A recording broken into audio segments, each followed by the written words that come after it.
Assalamualaikum warahmatullahi wabarakatuh. Kita ketemu lagi dengan materi yaitu halogenasi. Pada materi ini kita akan membahas tentang definisi halogenasi. Kemudian yang kedua adalah pereaktan pada reaksi halogenasi, tipe-tipe halogenasi, dan industri dengan berbasis reaksi halogenasi. Halogenasi mengacu pada reaksi pemasukan halogen ke dalam suatu senyawa. Secara umum, selama reaksi halogenasi, biasanya akan terjadi penambahan satu atau lebih halogen pada suatu zat. Sebagai zat pengolah dalam halogenasi dapat berupa halogen, F2, Cl2, Br2, dan I2. Yang kedua bisa dari asam halogenasi seperti HF, HCl, HBr, HBc. Juga yang ketiga adalah senyawa halogen yang lain yang dapat berupa NaCl, NaOBr, SoCl2 atau thionil klorid, SO2Cl2 sulfur klorid, PCl3 dan PCl5. Halogenasi reagen, di sini kita akan bahas beberapa ya tentang reagen halogenasi. Yang pertama dari fluorinating agent. Nah, di sini kita bisa melihat ada N-fluorobenzen sulfomid, ada F-TDBF4, IF5 piridin HF, 1 fluoro 3,3 dimetil 1,2 benzoidoxol, tetrametilamonium fluoride tetrahidrat, tetrabutilamonium fluoride hidrat, tetrabutilamonium fluoride, tetrabutilamonium fluoride, dan trietilamin trihydrofluoride. Ada lagi brominating agent, ini seperti bromin, Br2, bromin 1,4 dioksan kompleks, bromotrichlorometan, 1,2 dibromo 1,1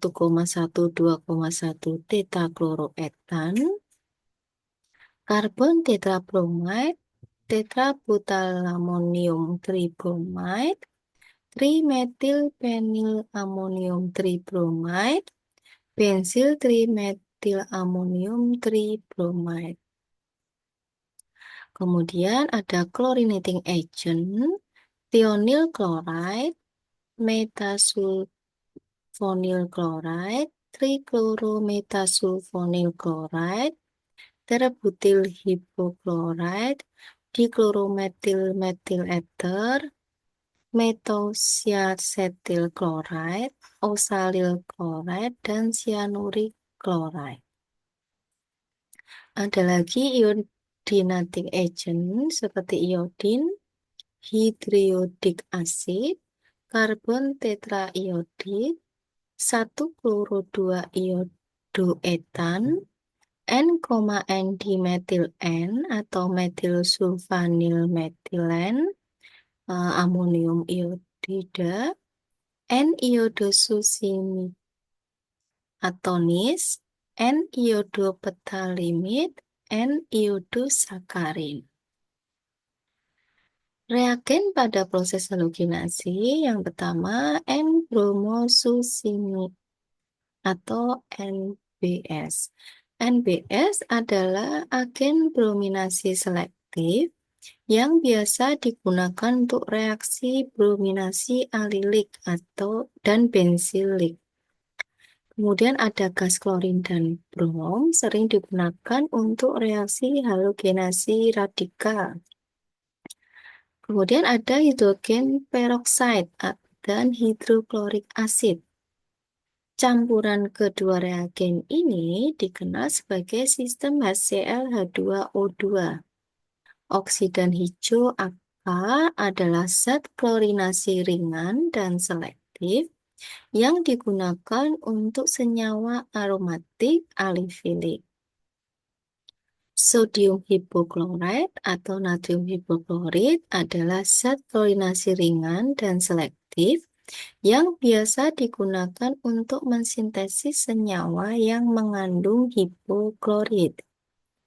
Iodin dan iodin monoklorit digunakan untuk iodinasi selektif senyawa aromatik.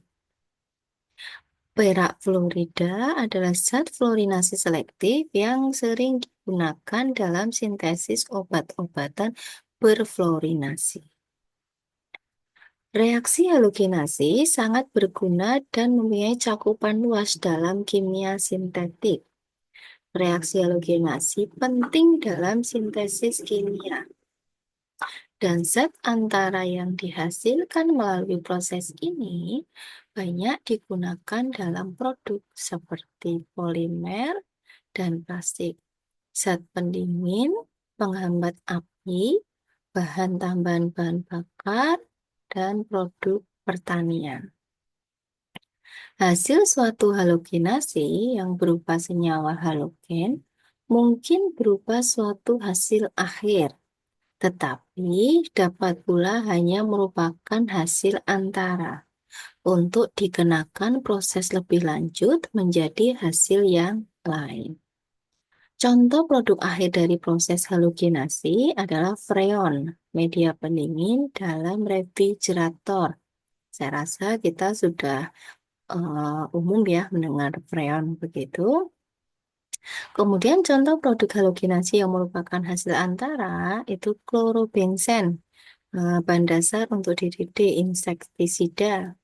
Ada lagi kloroform CHCl3, diklorometan CH2Cl2, heksaklorobutadin.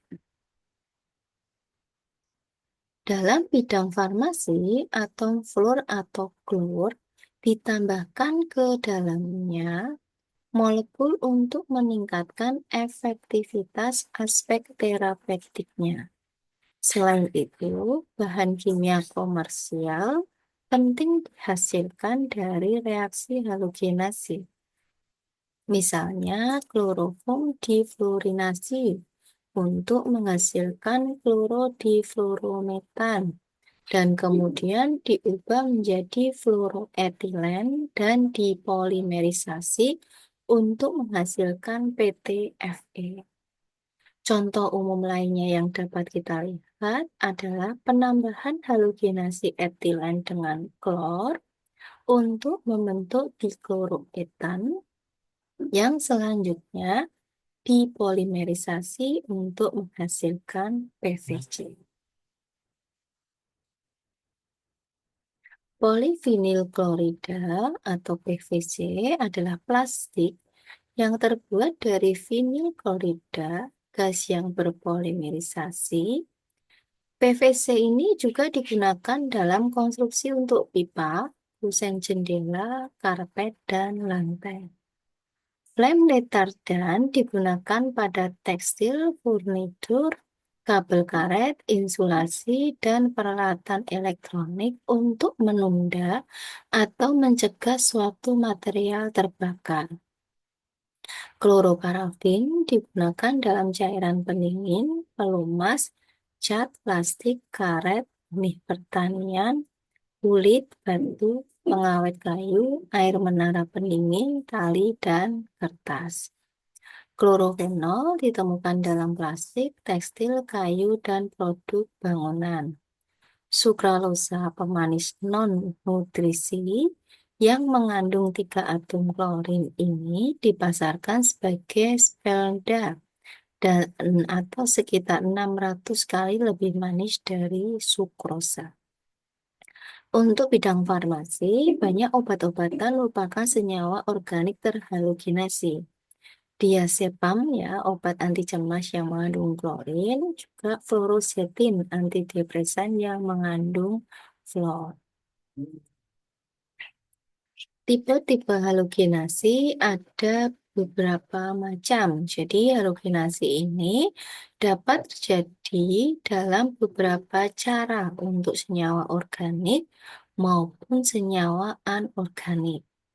Tipe-tipe halogenasi ini bisa yang pertama melalui proses radikal bebas, yang kedua melalui reaksi adisi, yang ketiga melalui substitusi elektrofilik, sedangkan yang keempat melalui metode lain seperti fluorinasi, klorinasi, brominasi, dan iodinasi. Halogenasi dibagi dalam proses radikal bebas. Hidrokarbon jenuh biasanya tidak menambahkan halogen, namun melibatkan proses halogenasi melalui mekanisme pembentukan radikal bebas. Jadi di sini terjadi proses inisiasi, propagasi, dan terminasi ya. Cl2 menjadi Cl, ini propagasi Cl, CH4, jadi HCl dan CH3. Kemudian CH3 dengan Cl2 menjadi CH3Cl plus Cl.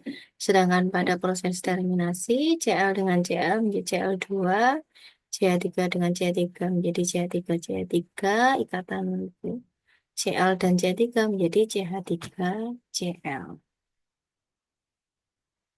Mekanisme halogenasi pada free radikal ya, tahap reaksinya inisiasi.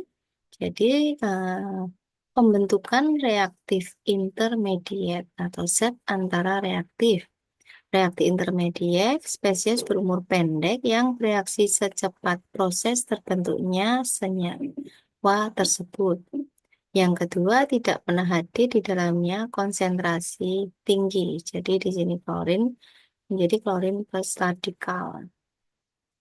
Propagasi zat antara reaktif bereaksi dengan suatu molekul stabil untuk membentuk molekul antara reaktif yang baru dan molekul stabil baru.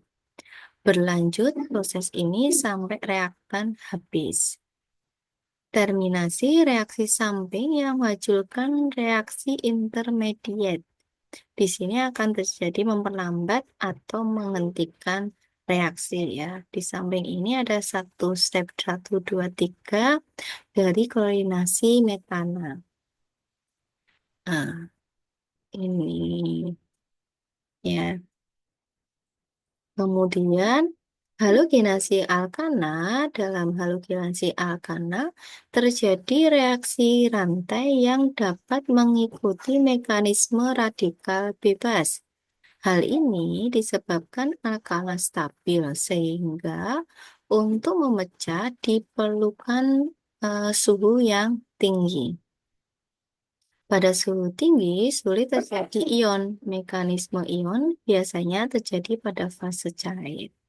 Maka terjadi reaksi secara radikal bebas. Reaksi radikal bebas ini nanti berjalan terus-menerus karena itu disebut dengan reaksi rantai. Mekanisme reaksi halogenasi alkana seperti CH3 plus X2 menjadi RCH2X plus HX. Mekanisme radikal bebasnya X2 terurai menjadi X dan X. Radikal bebas X tidak stabil karena bukan merupakan struktur gas mulia. Radikal ini sangat reaktif, segera menyerang alkana, sehingga akan terbentuk radikal bebas baru menurut reaksi dari RCH3 plus X menjadi HX plus RCH2. Radikal bebas yang baru ini akan menyerang senyawa-senyawa yang ada di sekitarnya sebagai berikut. RCH2 plus X2, RCH2X plus X. Radikal bebas ini melanjutkan reaksi berantai. Reaksi-reaksi tersebut berjalan sangat cepat dengan mengeluarkan panas ini eksotermis karena suhu tidak dikontrol, bisa naik, tidak terkendali, dan dapat mengakibatkan peledakan. Tenaga awal diperlukan untuk memecah X2 menjadi radikal bebas. Reaksi selanjutnya berjalan dengan cepat dan eksotermis. Reaksi rantai tersebut terus saja terjadi sampai reaksi habis. Pada tahap akhir akan terjadi kemungkinan reaksi berikut. RCH2 dengan RC2 menjadi RH2C CH2R. Terjadi alkana yang rantainya lebih panjang, tetapi ini tidak stabil pada suhu tinggi. Karena alkana tersebut rantai panjang tidak stabil, maka reaksi yang berikut ini lebih mungkin. Halogenasi dari asam karboksilat. Jadi reaksi halogenasi asam karboksilat juga mengikuti mekanisme radikal bebas. RH2C dengan berikatan dengan C dan ikatan rangkap O dan satu ikatan untuk OH. Ditambah X2 menjadi R, C dengan H dan C dengan Cl yang kemudian berikatan dengan atom C juga yang berikatan dengan O dengan ikatan rangkap juga berikatan dengan OH dengan ikatan tunggal ditambah dengan HCl. Halogenasi melalui reaksi adisi. Reaksi adisi halogen adalah reaksi organik sederhana di mana molekul halogen ditambahkan ke karbon ikatan rangkap karbon dari gugus fungsi alkena. Rumus kimia umum dari reaksi penambahan alken adalah C dengan C dalam ikatan rangkap tambah X2 menjadi XC dengan C dan X. X di sini adalah mewakili halogen brom atau klor dan dalam hal ini pelarutnya bisa berubah CH2Cl2 atau CCl4. Produk yang dihasilkan adalah visinal dihalide. Jenis reaksi ini adalah halogenasi dan adisi elektrofilik. Halogenasi melalui substitusi elektrofilik. Reaksi substitusi aromatik elektrofilik terutama melibatkan senyawa klor dan bromin. Reaksi ini selanjutnya dilakukan dengan adanya asam Lewis seperti FeX2 yang terutama digunakan untuk mempolarisasi ikatan halogen. Hal ini menyebabkan molekul halogen menjadi lebih elektrofilik. Benzen bereaksi dengan brom atau klor dalam reaksi substitusi elektrofilik hanya dengan adanya katalis berupa klorida atau besi. 2Fe plus 3Cl menjadi 2FeCl3 atau 2Fe plus 3Br2 menjadi 2FeBr3. Mekanisme reaksi yang pertama adalah brom bereaksi dengan asam Lewis menghasilkan kompleks yang membuat brom lebih elektrofilik. Kemudian elektrotit aromatik CC berperilaku sebagai nukleofil yang menyerang Br elektrofilik dan menggantikan besi tetrabromida. Langkah yang ketiga, proton dikeluarkan dari sp3C dan mengandung gugus bromo yang membentuk C dengan C dalam ikatan rangkap 2. Dan sistem aromatik menghasilkan HBr dan mengatur katalis yang aktif. Industrial halogenasi, di sini ada gambar flow diagram proses produksi kloroasetik asid. Asam boroasetat digunakan dalam berbagai proses sintesis organik karena reaktivitasnya yang tinggi. Hal ini mencakup mulai dari pembuatan produk, perlindungan tanaman, pupuk, plastik, deterjen, cat, dan pernis, kosmetik, dan produk kebersihan pribadi. Asam boroasetat juga digunakan sebagai agen pengalkilasi. Fosfor triklorida atau PCl3 sebagai katalis. Di sini seperti kalian lihat ada flow diagram gas produksi kloroasetik asid. Gas klor dilewatkan melalui glasial asam asetat dan dipanaskan hingga 100 derajat Celcius ya, asam asetat glasial. CH3COH disimpan dalam tangki aluminium. Kemudian asam dialirkan ke dalam tangki kerak sebelum dialirkan ke klorinator. Kolinator di sini adalah alat vessel yang dilengkapi dengan unit penyedia steam. Bagian atas vessel dilengkapi dengan sambungan untuk asam asetat, klorin, udara, gas limbah, dan kondensat.